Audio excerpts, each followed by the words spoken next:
Leo, thank you so much for joining me here at Major Arcanum. I've already pre-shuffled the cards so that we can get started right away.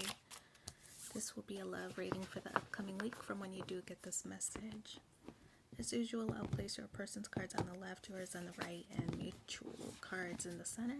We had one that flipped over, and that's the Wheel of Fortune for your person, the Ten of Swords, and the Seven of Cups on your side. Two of Wands, the Sun, and Page of Swords. We also have the Empress and the World card. For Major Arcana, that's kind of a big deal, a shift in your relationship. Something is changing. The Wheel of Fortune on your person's side. I feel that this card represents, obviously, it represents change. But it also represents something being like uncovered. This also could represent a card of karma. You know, things like, are you okay with others seeing the way you behave? Like, for example, would your parents be proud of the way that you behave? And I feel that's the energy that your person is experiencing right now, coming to some kind of realization that either they would make somebody proud or they wouldn't, and making changes to kind of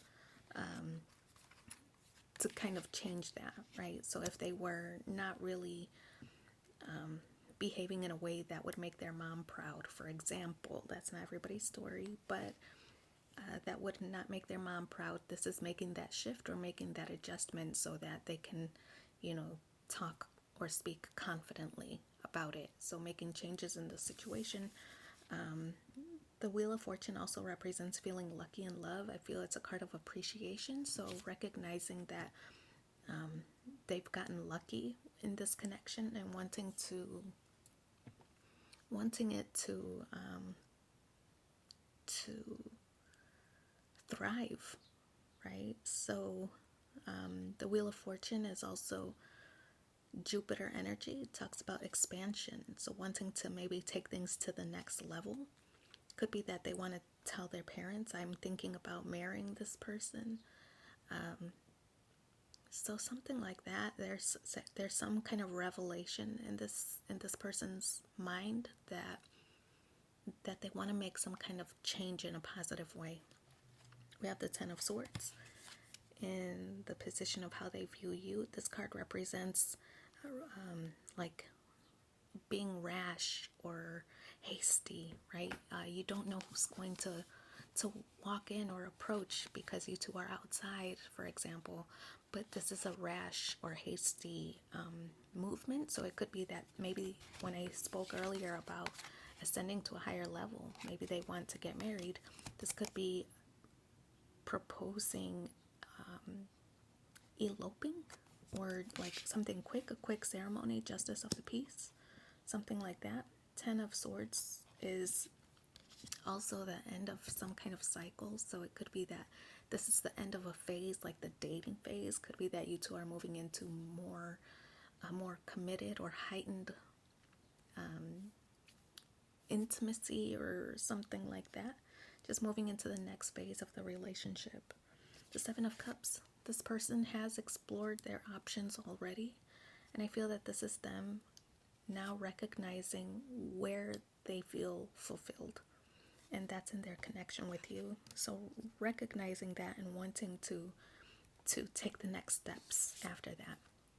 The Two of Wands is kind of a beginning, or like a beginning phase of a relationship, and maybe you two have been together for a while, but things have been kind of stalled in one area, so maybe uncertain, where is this going?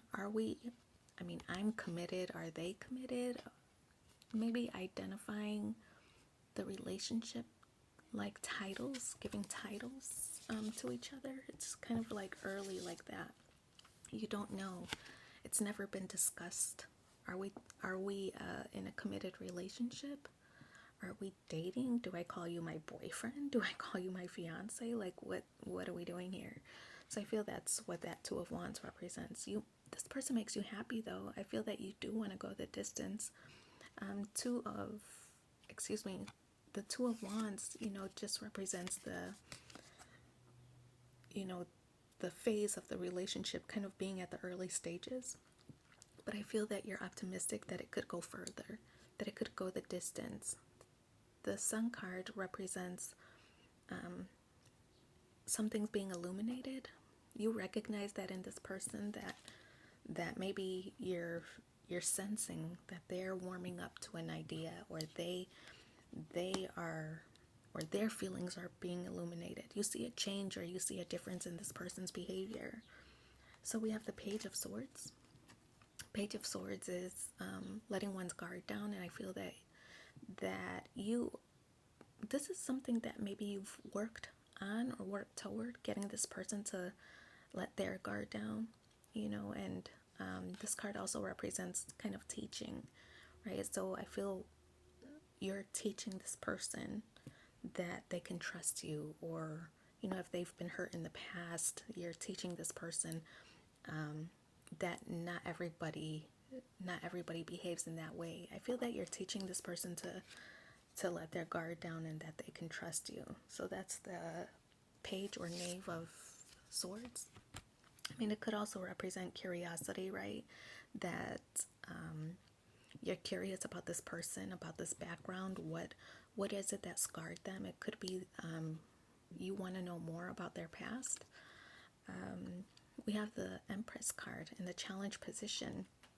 The Empress card represents, in this deck, it represents moderation, and it also represents discretion as well. So using your discretion to knowing when to push,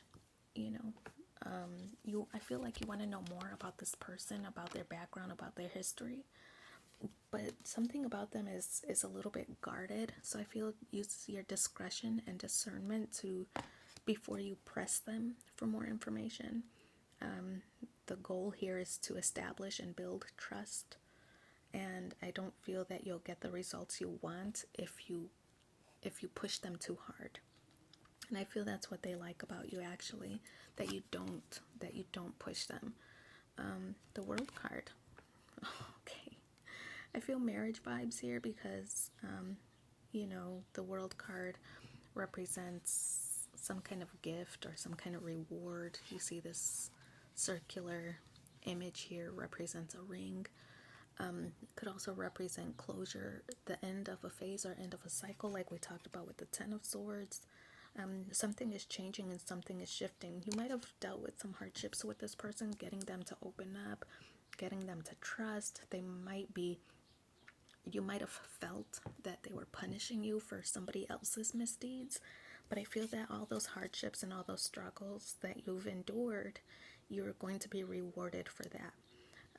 This World card also represents reflection, right? So reflecting on your own experiences. How can you use that to help this person, right? Shared experiences develops a bond, right? So I feel that's kind of the signal here, is that you are building trust with this person. It's going to result in some kind of reward or some kind of acknowledgement or some kind of gift for you for enduring all of these hardships. So let's pull 2 more cards. Let's see what the supporting messages are for you in the upcoming week. Unrequited love. There's not enough attraction or chemistry to keep this relationship going. I feel this kind of speaks to when I said earlier that your person, you might have felt at times that your person was punishing you for somebody else's misdeeds. We also have chemistry. There's a strong magnetic attraction here. Fire energy, right, Aries? Your confidence is on fire. So I wish you so much luck in this situation. Thanks for being here with me, and take care. Bye.